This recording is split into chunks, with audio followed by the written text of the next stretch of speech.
सहनशील इतना होना चाहिए, आंतरिक विकारों का पूर्ण रूप से सहन करने का स्वभाव बना लेना चाहिए। आंतरिक विकार, काम वेदना, क्रोध की जलन, लोभ की प्रवृत्ति, मोह की ममता, अहंकार का मद, किसी भी वस्तु व्यक्ति स्थान को लेकर, और मात्सर्यता, किसी की उन्नति देखकर अंदर ईर्ष्या होना, इनको सह जाए।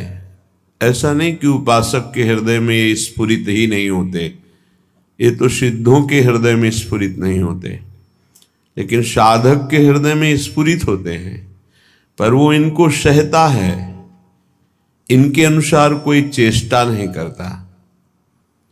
अंदर की मार को जो सह गया वही महापुरुष कहा जाता है।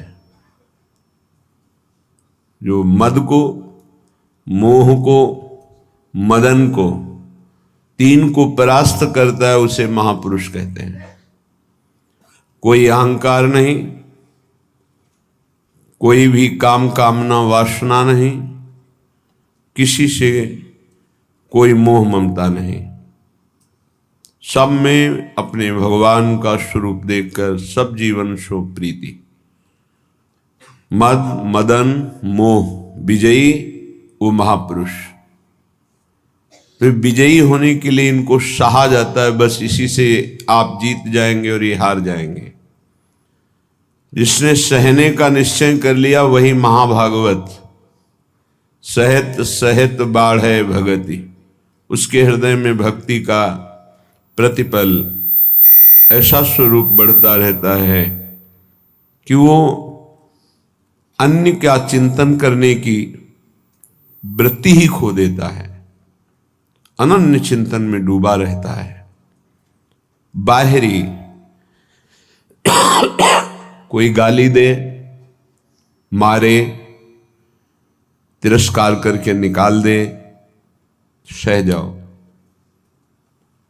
सह जाओ, तुम पवित्र हो जाओगे, तुम महान बन जाओगे। ये संसारी पुरुष इसे नहीं समझ पाएंगे क्योंकि अहम है। कैसे सह जाऊं? वो हमको ऐसा बोलेगा, हम सह जाएंगे, फिर वो और बोलेगा, नहीं वो बोलने लायक नहीं रहेगा, आप सह जाओ। ये आपका सहनशीलता का स्वभाव ही उसको परास्त कर देगा। सबसे बड़ा बल क्षमा, और वही क्षमा उसका परिवर्तन कर देगी। नहीं परिवर्तन करने लायक है, दंड देने लायक है, तो उसका पतन भी हो जाएगा, बहुत बुरी तरह से नष्ट हो जाएगा वो। उमा क्षमा साप होते भारी, दोनों तरह की मार सह जाए वही महात्मा, चाहे गृहस्थ हो या विरक्त हो। तितिक्षा पहला लक्षण है भगवत प्राप्ति के उपासक का, सहन करना। इसे अंदर बैठा लिए, ना तो किसी से कहना है, ना किसी से सहयोग लेना है, चाहे बाहरी आक्रमण हो चाहे आंतरिक। चुपचाप अपने आराध्य देव का विधान देखना है, बस आप जीत जाओगे माया पर। आप मन को अपने अधीन कर लेंगे, जो बहुत कठिन बात है। श्रीपाद प्रबोधानंद जी महाराज करुणा करके कह रहे हैं, अय उपासक, चांडाल स्वखरादिवद यदि जनाः कुर्वन्ति सर्वे तिरस्कारम दुर्विषहंच तेन नहि मे खेदस्तनीयानपि देवा दिव्य में च भूत निबहा प्राणाश्च दद्युर्महा स्नेहातुष्टमतो न मे गुरुतृषो श्री वृंदावनीये रसे। ऐ मित्र, ऐ सखे, मेरी बात मान ले। जो नीच पुरुष के द्वारा किए हुए अपमान को मुस्कुरा के सह जाता है, वो प्रिया प्रीतम के प्रेम को सहने की योग्यता प्राप्त कर लेता है। ये शर्त है। नीच पुरुष, आप शरीर से उसे दंड देने में सबल हैं, आप तप के द्वारा उसको नष्ट कर सकते हैं, हर तरह से आप उस पर शासन कर सकते हैं। ऐसे होते हुए भी आप किसी भी तरह का उसके लिए कोई दंड विधान नहीं करते और वो आपको गाली दे रहा है। हो सकता है वो आपके शरीर को भी चोट पहुंचा दे, आप मुस्कुरा के चल दिए तो आपको वो वस्तु मिलेगी जो बड़ी बड़ी साधना से नहीं मिलती। ये रहस्य है। यह रहस्य जल्दी किसी की समझ में नहीं आता है। अगर समझ में आ गई तो समझ प्रिया प्रीतम के चरणों तक पहुंच जाएगी। प्रार्थना मान लीजिए, सहन करना प्रिया प्रीतम को प्राप्त करना है। कहने चांडाल स्वखरादिवद, जैसे कोई गधे को, कुत्ते को ऐसे बुरी तरह से तिरस्कार करे, वो क्या करेगा? चल देगा। गधा खड़ा है, क्या करोगे? डंडा मारोगे, उसको गाली दोगे, वो चल देगा वहां से। वो कोई आप प्रतिक्रिया नहीं करेगा आपके प्रति, वो भाग पड़ेगा वहां से। कुत्ता है, आप टुकड़ा रोटी का डालिए, पुचकारिए, आएगा, फिर डंडा मार दीजिए, फिर चला जाए, फिर पुचकारिए, वो फिर एक बार आपको देखकर हिम्मत करेगा, फिर आएगा, फिर मार दीजिए। वो कोई प्रतिक्रिया नहीं करेगा, प्रतिकूल व्यवहार नहीं कर पाएगा।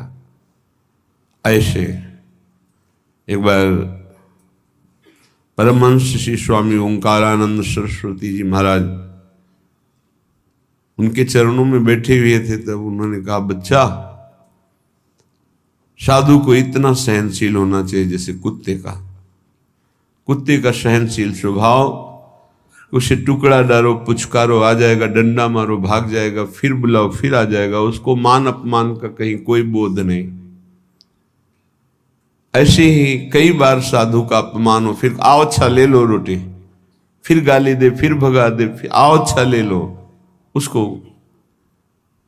कभी बुरा नहीं लगना चाहिए और आखिरी बात तक फिर हाथ फैला देना। लाइए, ये बड़ी बात जो महापुरुषों में पाई गई, ये बड़ी बात पाई गई।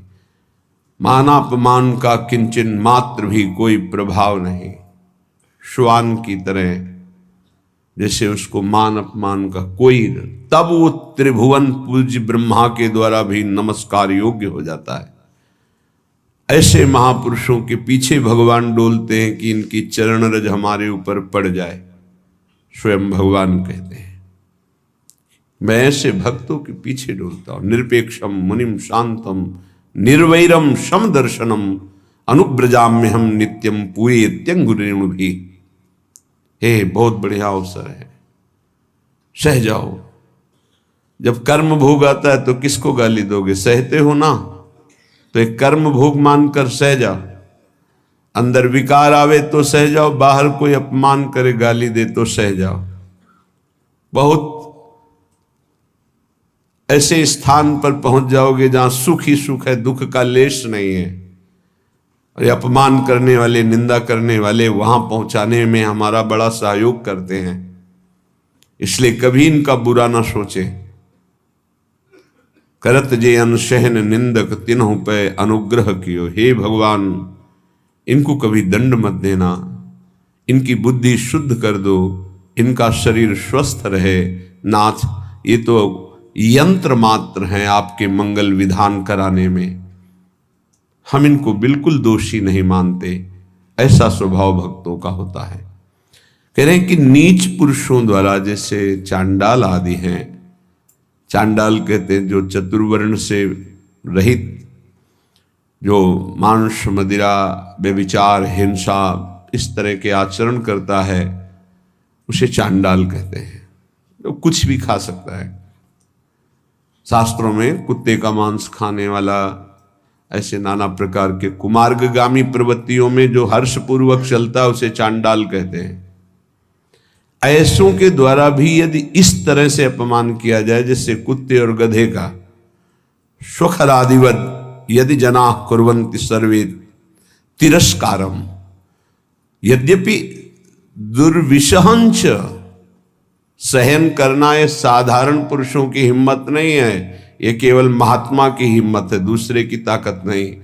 महात्मा किसी वेश का यहां संबोधन नहीं है, यहां गुणों का संबोधन है। वो गृहस्थ भी हो सकता है, वो स्त्री भी हो सकता है, वो पुरुष भी हो सकता है, बालक भी हो सकता है, जवान भी हो सकता है। ये बात धैर्यपूर्वक समझनी है। भगवान कृपा करते हैं, ऐसा अवसर देते हैं कि हमारा अपमान होता है। उस समय अपनी स्थिति को नापिए कि आप क्या है। यदि उस समय भगवान का मंगल विधान मान करके आप प्रसन्न मुद्रा में हैं, जोई जोई प्यारो करे सोई मोहि भावे, बस बात बन गई। देखना कुछ ही दिनों में आपकी भूमिका बदल जाएगी हृदय की, आपकी स्थिति अध्यात्म की ऊंचाई पर पहुंच जाएगी। खेदस्तनीयानपि, खेद भी नहीं होना चाहिए। यद्यपि तिरस्कारम दुर्विसहंच तेन नहीं में खेदस्तनीयानपि, यद्यपि असहनीय होता है। ऐसा नहीं है, बातों से बोलना सरल है, लेकिन जब ऐसा जीवन में आता है तो असहनीय होता है। और भगवत कृपा से 20 बार ऐसा आया है पूरे जीवन में, जब सामने से तिरस्कार हुआ है, अपमान हुआ है। अब गंगा किनारे भ्रमण कर रहे हैं, बहुत से ऐसे शराबी, चोर, डाकू ऐसे मिले जिन लोगों ने बस भगवान का विधान मान करके, जैसी आपकी प्रभु इच्छा। कभी कभी जब ज्यादा व्याकुलता होती तो आकाश की तरफ देखते हैं। ये आकाश भगवान का स्वरूप है, ये निर्मल है, ये निर्विकार है। ये बादल जो आप देखते हैं आकाश में नहीं है, ये तो बहुत नीचे हैं। हमें लगता है जब हवाई जहाज उड़ता होगा तो बादलों को करो, क्योंकि आकाश की सीमा नहीं, असीम है। ऐसे ही आकाश को देखने से लगता है मेरे भगवान जैसे असीम और निर्विकार हैं, कहीं भी देखो आकाश मिलेगा। ऐसे ही भगवान अपने भक्त को असीम और निर्विकार बनाना चाहते हैं, शरीर की सीमा में नहीं रखना चाहते। बड़ा बल मिलता था आकाश से, जब कभी कोई विक्षेप पड़ता तो एकांत में आकाश की तरफ देखते, मानो भगवान उपदेश देते थे आकाश के रूप में। खेदस्तनीयानपि, खेद भी नहीं होना चाहिए कि हमने कोई अपराध तो किया नहीं, ऐसा क्यों? नहीं नहीं, भगवान का विधान है, मंगलमय भगवान का ये विधान है जो हमारी हृदय की भूमिका को बढ़ा रहा है।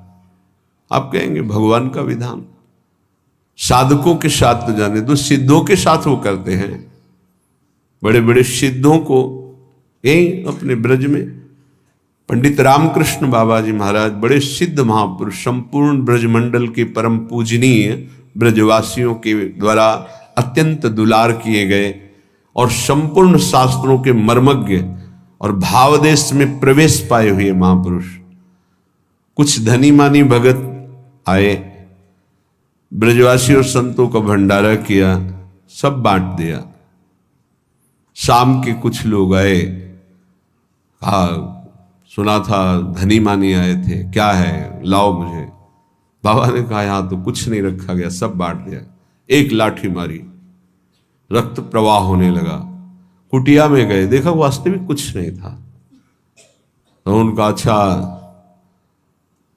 चोट लग गई, कहा कोई बात नहीं, कोई बात नहीं। अचले से बांध लिया सर। इतने सिद्ध महापुरुष, ऐसा प्रहार, रक्त स्राव होने लगा। बड़े बड़े संतों के जीवन में ऐसा देखा गया कि ऐसी घटनाएं घटती हैं, लेकिन वो गंभीर शांत भगवान का विधान मानते हैं।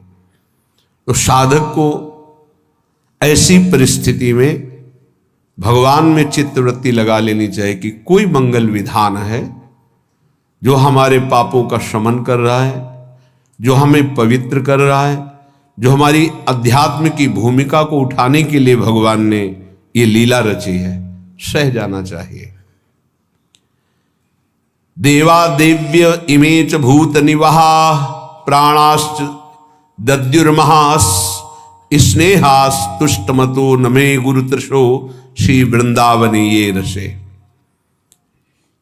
वृंदावन में जितने वास करते हैं, चाहे वो पशु पक्षी हो, वृक्षलता हो, या भगवान शिव गोपीश्वर के रूप में विराजमान, या जो भी देववृंद, व्यक्त अव्यक्त महापुरुष, मैं सबसे बहुत तृष्णाशील होकर के याचना करता हूं कि आप हमसे संतुष्ट हो जाएं और मुझे कभी किसी अपराध के कारण वृंदावन से बाहर ना निकाला जाए। ये वृंदावन का जो महायश है वो समापन की तरफ प्रार्थना कर रहे हैं। हे गोपीश्वर महादेव, हे समस्त खगमृग पशु पंछी, हे वृंदावन के व्यक्त अव्यक्त महापुरुषों, यदि मेरे से कोई अपराध बन गया हो या बन जाए तो यहां दंड दे देना, पर मुझे कभी यहां से निकालना नहीं, मुझे धाम से वंचित मत कर देना। मैं बहुत तृष्णाशील हूं, बहुत प्यास है हमारे अंदर प्रिया प्रीतम के प्रेम की, और वो केवल वृंदावन प्रेम समुद्र ही बुझा सकता है। इसलिए मुझे कभी अलग मत करना, कोई अपराध बन जाए तो मुझे यहां से निकालना मत। मेरे लिए और कोई संतोष विधान नहीं हो सकता। श्रीपाद कह रहे हैं मुझे और कोई संतोष प्रदान नहीं कर सकता कि हमारे अंदर दिव्यता आ गई, सिद्धियां आ गई, संतुष्ट हो गया। नहीं नहीं, मुझे केवल वृंदावन चाहिए। ये तो प्रार्थना की, दो पंक्ति में उपदेश सहनशीलता का, दो पंक्ति में प्रार्थना, ये सबको करनी चाहिए। दो पंक्ति अपने आचरण में उतारने चाहिए, दो पंक्तियों की प्रार्थना करनी चाहिए। कई बार प्रार्थना में बताया है कि ऐसी प्रार्थना करके कि मन वचन कर्म से अगर कोई अपराध बन गया हो तो हे वृंदावन धाम, हे वृंदावन धाम के व्यक्त अव्यक्त महापुरुषों, जाने अनजाने में मन वाणी शरीर से जो कोई चेष्टा आपके विपरीत हुई हो क्षमा करना, और मुझे धाम की कृपा से कभी वंचित मत होने देना। आगे उपदेश कर रहे हैं।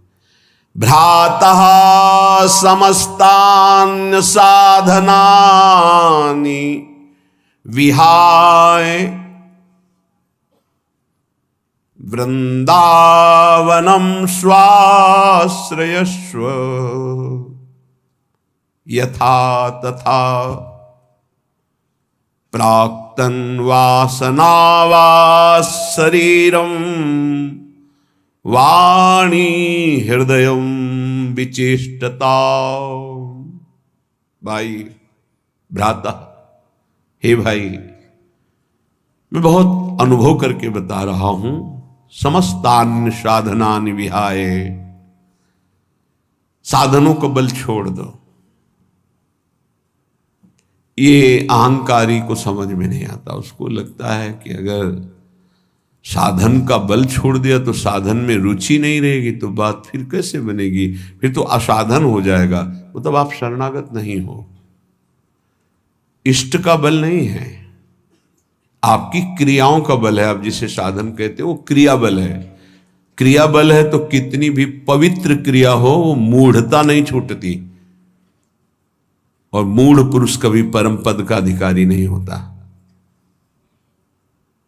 अहंकार विमूढ़ात्मा करता हमिति मन्यते, मैं ये करता हूं ऐसा भाव मूढ़ता को बनाए रखता है, और मूढ़ पुरुष कभी परम पद में आरूढ़ नहीं होता।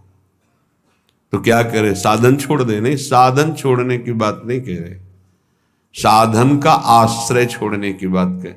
आश्रय भरोसा लाडली का, और उन्हीं की कृपा से साधन चल रहा है। सर्वेषु साधन वरेषु चिरम निराशा, हरिवंश महाप्रभु कहते हैं। सोई यहां श्रीपाद प्रभु जो वृंदावन रस को समझा, उसको ये अनुभव हुआ कि भरोसा केवल लाडली का। आज हमारी बुद्धि साधन में लगी, कल असाधन कर बैठे तो सब साधन चौपट हो जाए, ऐसे ऐसे असाधन हो जाते हैं। भरोसा गोरे चरणारविंद का, मेरे बल श्री वृंदावन रानी। जाहि निरंतर मोहन सेवत बन विनोद सुखदानी मेरे बल। श्री वृंदावन राम।